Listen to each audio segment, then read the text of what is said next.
Okey, Assalamualaikum dan salam sejahtera.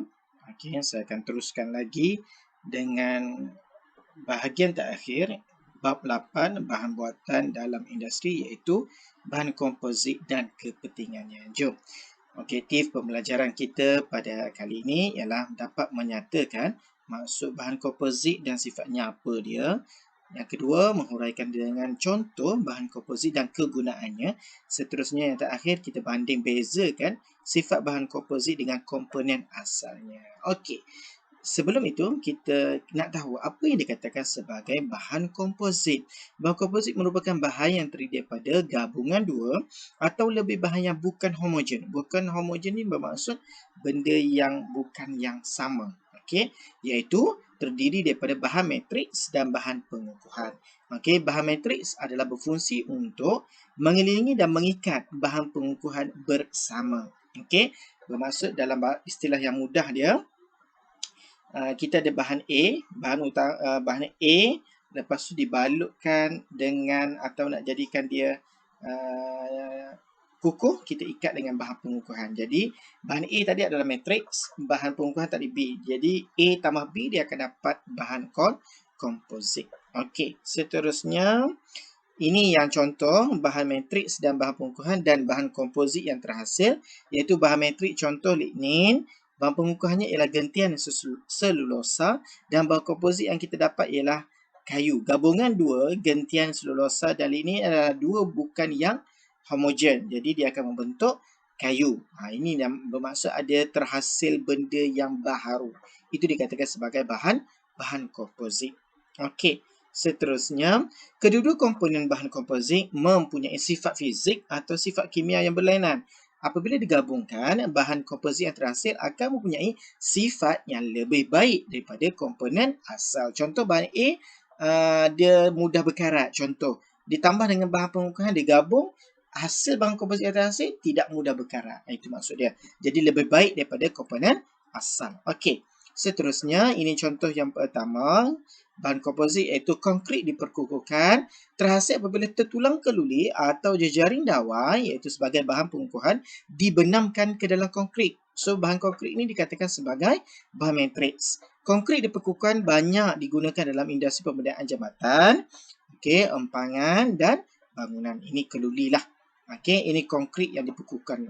Dia menggunakan keluli dan ditambah dengan bahan matriknya iaitu konkrit. Ini contohlah.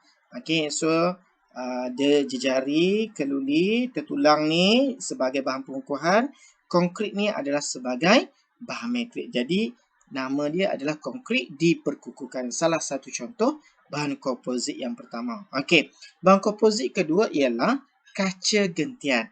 Kaca gentian ini terdiri daripada bahan plastik sebagai bahan matriksnya diperkukuhkan dengan gentian kaca sebagai bahan pengukuhan. Jadi gabungan dua ni akan banyak dilakukan dalam pembuatan topik leather, bumper kereta dan papan litar tercetak. Kita nampak macam plastik tapi sebenarnya dia adalah gabungan dengan gentian kaca. So dia adalah kaca gentian. So itu adalah bahan komposit yang kedua.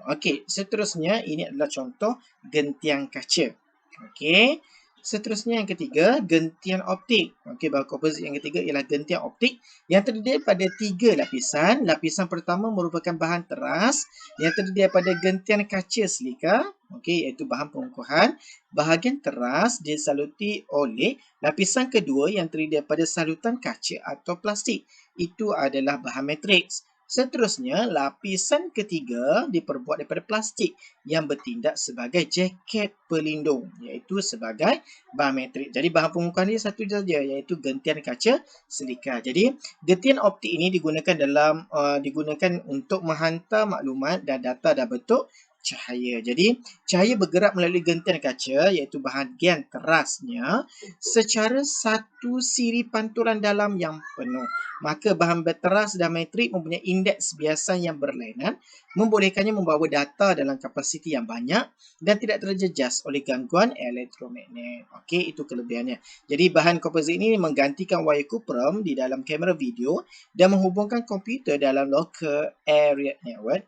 Ini untuk rangkaian internet, iaitu rangkaian kawasan setempat ataupun LAN. Okey, itu adalah yang ketiga. Okey, ini adalah gentian optik. Seterusnya kita lihat adalah yang keempat, iaitu kaca fotokromik. So, kaca fotokromik ini adalah terhasil apabila kaca sebagai matriks dia yang asas digabungkan bersama-sama dengan argentum klorida iaitu AgCl dan kuprum 1 klorida iaitu CuCl sebagai bahan pengukuhan. Apabila didedahkan kepada cahaya matahari, kaca fotokromik ini akan menjadi gelap. Kerana apa? Hal ini disebabkan oleh pembentukan atom argentum yang menghalang laluan cahaya. Okey, jadi dia akan nampak seakan-akan gelap. Apabila keadaan menjadi malam, kuprum 1 klorida ini di dalam kaca fotokromik akan memungkinkan perbalikan proses supaya kaca menjadi lut sinar kembali. Jadi, kaca fotokromik ini biasanya digunakan dalam kegunaan cermin mata, okey, ataupun kaunter kamera, tingkap kereta ataupun tingkap bangunan untuk apa? Untuk melindungi pengguna atau penghuninya daripada sinaran UV dan sesuai digunakan untuk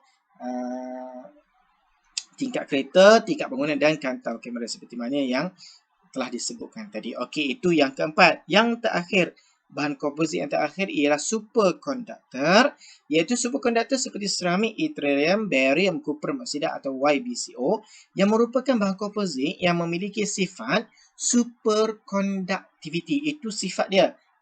Bahan dia ialah superkonduktor selain alloy. Okey, sebelum ini kita dah belajar tentang bahagian superkonduktor dalam alloy. Okey, jadi superkonduktor ini digunakan untuk membuat elektromagnet di mana dia akan membentuk magnet superkonduktor atau supermagnet, di mana magnet superkonduktor ini ringan dan mempunyai daya magnet yang sangat kuat.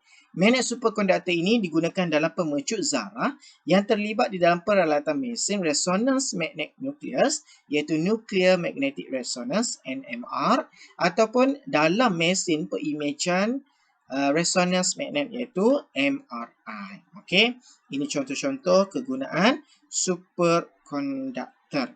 Okey, itu yang kelima. Okey, yang seterusnya kita lihat perbandingan sifat bahan komposit dengan komponen asalnya. Jadi, bahan komposit ini adalah sifat yang lebih baik daripada komponen asal. Kita ingat yang tu.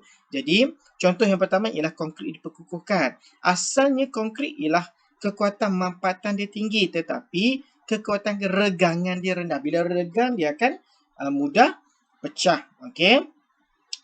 Dia tahan kakisan tetapi apabila ditambah dengan tertulang keluli di mana tertulang keluli mempunyai kekuatan regangan yang tinggi, maka dia boleh mampu menampung kelemahan konkrit. Jadi sifat konkrit diperkukuhkan ini dia dapat gabungkan sifat yang lebih baik iaitu mampatan yang lebih tinggi, kekuatan regangan lebih tinggi dan juga tahan kakisan. Jadi nampak dua bahan iaitu bahan pengukuhan dan bahan metrik ada kelemahan. Kalau kita lihat yang ini adalah bahan metrik dia ada kelemahan, maka bahan pengukuhan dia mampu menampung kelemahan yang ada pada bahan metrik dan terbentuklah bahan komposit. Okey, untuk yang kedua iaitu kaca gentian di mana bahan metrik asalnya ialah kekuatan regangan dia rendah.